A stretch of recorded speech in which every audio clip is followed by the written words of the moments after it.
Bonjour, bienvenue sur netprof.fr. Aujourd'hui, nous allons aborder l'organisation de l'entreprise, puis la coordination et la prise de décision.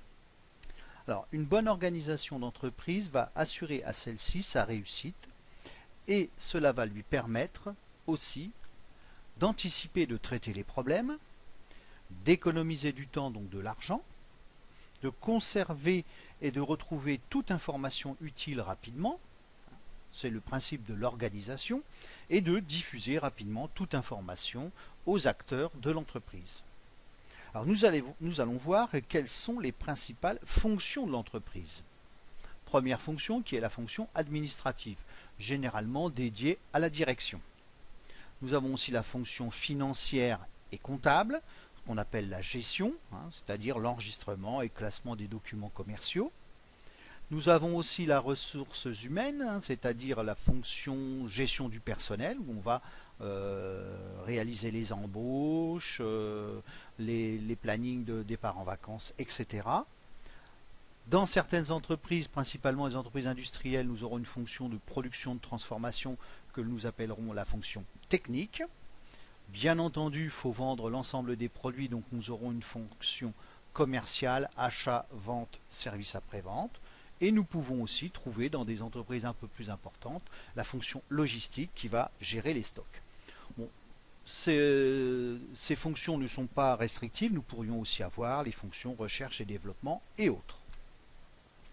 Alors, il existe différents modes d'organisation d'une entreprise.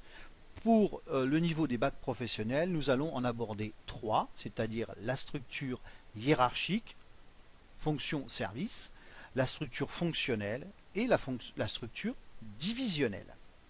Alors commençons par la structure hiérarchique qui est généralement la forme la plus simple. Elle a été mise en place par Henri Fayol qui était un ingénieur français pionnier de la gestion d'entreprise. Alors souvent les structures sont représentées par un organigramme. Prenons l'organigramme de Ion Équitable. Sur celui-ci, nous y trouvons des rectangles. Chaque rectangle représente généralement un service. Vous voyez, service, donc direction administrative, c'est tout ce qui est lié au service administratif. Chaque trait, que ce trait soit horizontal ou vertical, va représenter une relation entre services. Donc vous voyez ici, exemple, dans le service administratif, on a une relation avec la comptabilité fournisseur. Les relations peuvent être de plusieurs ordres. Des relations hiérarchiques, par exemple ici, Guyot est sous les ordres de Madame Cartier, sa directrice administrative. Nous pouvons aussi avoir des relations de coopération. Généralement, ce sont des salariés de services différents qui accomplissent des tâches plus ou moins identiques. Donc on pourrait nous ici avoir par exemple les hôtesses de caisse qui elles sont dans le même service mais qui ont des informations de coopération, des relations de coopération. Et puis nous avons en dernier des relations d'information qui peuvent partir de la direction jusqu'au salarié, mais qui peuvent être aussi en sens inverse, qui peuvent aller du salarié vers les différentes structures supérieures, chef de service ou directeur. Alors bien entendu, cette structure a des avantages que nous allons aborder. Donc premier avantage, c'est qu'un salarié ne reçoit d'ordre que d'un seul chef. Comme vous avez pu le voir, un salarié dépend d'un seul chef. Ce qui fait que la structure est claire, les rôles sont bien déterminés, les fonctions de chacun sont aussi bien définies. C'est un peu une organisation militaire, où donc l'organisation est disciplinée, chacun connaît sa tâche et son supérieur est hiérarchique. Alors les inconvénients, il n'y a peu ou pas de délégation de pouvoir. Le chef décide de tout. Ce qui va entraîner un manque d'initiative de la part des subordonnés. Ils vont se recentrer sur le chef, c'est lui qui va décider. On peut avoir une mauvaise circulation d'informations, surtout dans des structures très longues. Pour partir du chef et arriver jusqu'aux salariés de base, cela peut prendre du temps. Et puis, bien entendu, dans des structures, des entreprises très importantes, c'est une structure qui est inadaptée puisqu'elle prend trop de temps.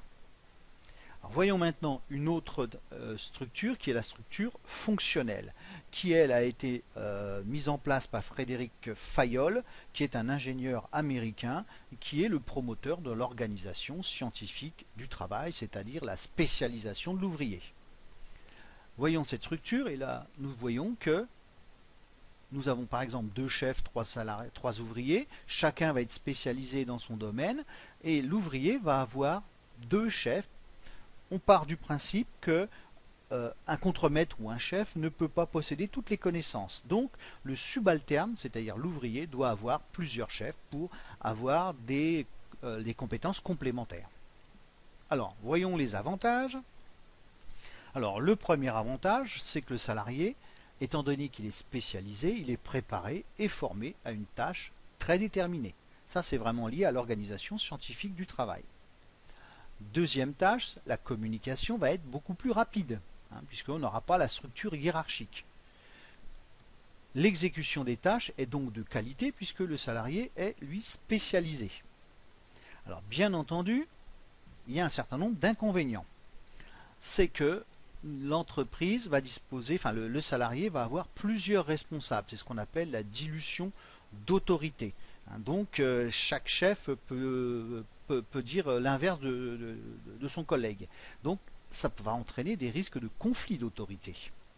Et puis, difficulté de coordination, puisque chacun va voir le fonctionnement de l'entreprise du seul point de vue de sa fonction. Et à partir de là, on va encore retourner sur des conflits d'autorité. La troisième structure que nous allons aborder est la structure divisionnaire. Alors, la division est basée sur des domaines d'activité. On va structurer l'entreprise soit par produit, soit par circuit de distribution, circuit court, circuit long, soit par type de client, soit géographiquement.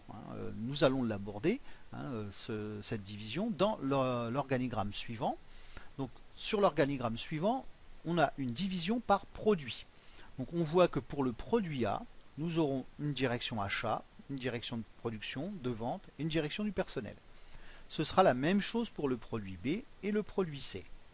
Alors nous pourrions avoir une division par région géographique. Par exemple, au lieu de produit A, nous pourrions avoir France, avec une direction achat pour France, production, etc. Nous pourrions avoir ici Europe, et au lieu du produit C, reste du monde. Vous voyez, l'entreprise va devoir adapter sa structure à ses besoins. Alors les avantages de cette structure divisionnelle sont bien entendu une souplesse, une capacité d'adaptation au marché. On est beaucoup plus réactif tout simplement parce qu'on est proche du marché du produit. La structure, mettons du produit A, elle maîtrise parfaitement tout ce qui est lié au produit A, donc elle peut réagir très vite. Il y aura des contrôles beaucoup plus fréquents des divisions, parce que là c'est une structure lourde, donc les contrôles vont permettre de mesurer les performances de chaque division, c'est-à-dire ici dans notre exemple de chaque produit. Et il y a une autonomie de décision. La division produit A, étant donné qu'elle a des directeurs, elle va un petit peu se comporter comme une petite entreprise produit A. Alors voyons les inconvénients. Bien entendu, comme chaque division va se comporter individuellement, on va peut-être perdre la culture d'entreprise, c'est-à-dire l'esprit global de l'entreprise. Il n'y aura pas d'économie d'échelle. Comme vous l'avez vu dans l'organigramme, nous avons plusieurs fois le directeur des achats, plusieurs fois le directeur des ressources humaines. Donc on a des doublons, ce qui fait que l'entreprise va quelque part perdre de l'argent à avoir ces doublons, et c'est souvent ce que cherchent les entreprises, c'est à faire des économies d'échelle. Donc là, la structure étant tellement importante qu'on va perdre ce système d'économie d'échelle. Et puis, il peut y avoir une concurrence entre les divisions, tout simplement parce que, comme elles sont contrôlées et qu'on mesure les performances, il y a un esprit de compétition qui va se développer. Alors, abordons maintenant comment sont prises les décisions et la coordination de l'entreprise. C'est-à-dire que le management d'une entreprise nécessite de prendre des décisions qui sont généralement de 3 niveaux. Alors, le niveau le plus bas, on va dire, c'est ce qu'on appelle les décisions opérationnelles, c'est-à-dire la gestion courante de l'entreprise. Ce sont des décisions que l'on va prendre à court terme, avec un effet immédiat Généralement, c'est le chef de service, voire un exécutant, un salarié, qui va prendre ces décisions. Comme exemple, nous pouvons passer des commandes, des livraisons, etc. Le niveau supérieur, c'est ce qu'on appelle les décisions tactiques, qui concernent les ressources de l'entreprise, comment les utiliser. Donc là, nous allons voir que ce sont des décisions sur le moyen terme, qui vont se prendre dans un délai très bref, et généralement par un directeur.